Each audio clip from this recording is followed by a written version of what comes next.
ვფიქრობ, რომ ძალიან კარგია, რომ მარტივდება რეგისტრაციის სისტემა მნიშვნელოვნად სახელმწიფო ეხმარება მოსახლეობას რეგისტრაციის პროცესში, მათ შორის ფინანსური ინსტრუმენტებითაც.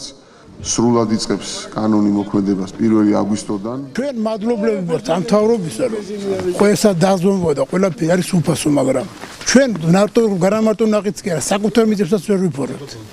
იმიტომ რომ გადაცემული არ არის არქივში ის მონაცემები, რაც ჩვენ გვქონდა, როცა გაგვინაწილეს მიწები, ის არც ერთი მონაცემი არ არის არქივში. დაიწვაო გამგეობაშიო ეს საბუთებიო.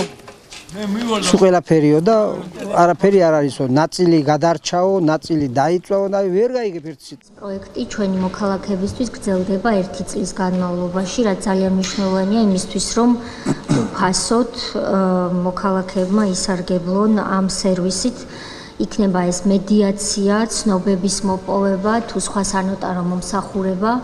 კანონით და დღეს იმ აქტების ძალით, რასაც დავამტკიცებთ, იქნება მოქალაქისათვის სრულიად უფასო და რაც ძალიან მნიშვნელოვანია, ასევე მოგვარდება ნაბიჯ და საბოლოოდ ჩვენს ქვეყანაში ის პრობლემა, რასაც ქვია უზუსტო საამზომველო ნახაზი, რაც გლეხს უქმნიდა ძალიან ბევრ პრობლემას. არის ფართობები, რომლებიც განაწილებულია მოსახლეობას უკვე 92-13 წლიდან განაწილებული აქვს, გაშენებული აქვს მრავალწლიანი ნარგავები და ვეღარ ირეგისტრირებს, არ აჩანს ეს ფართობი. რომ განაწილებული არ არის გადაცემული. არ არის გადაცემული ზუსტი სიები. ეს დაკარგულია ერთი მიზეზი არის ის, რომ რაღაც არის ასე საუბარი, რომ თითქოს პაჟარი მოხდა, თითქოს დაიკარგა ეს მონაცემები და არ არის გადაცემული არქივში, სოფლის გორის რაიონის არქივში. ვისგანაც ვიყიდე, ის უნდა ჩავიყვანო, ჯერ იმან უნდა მოიძიოს ესენი, სულ ყველაფერი. არქივში.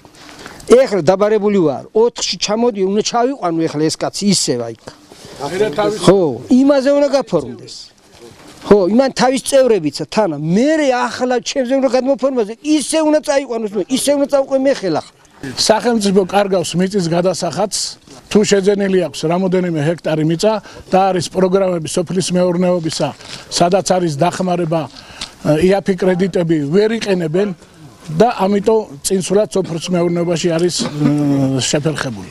ყავს ნდობით აღჭურვილი პირი ხალხი, რომელიც ხალხი ენდობა, გავაკეთოთ კომისია, მაგალითად თითოეულ ადამიანთან ვინ ვის ესაზღვრება, ვის რამდენი აქვს, კოლექტიურად იქნება თუ რაც იქნება, გასაღებ თანხას გავიგებთ, ოღონდ საწვალებელი არ იყოს.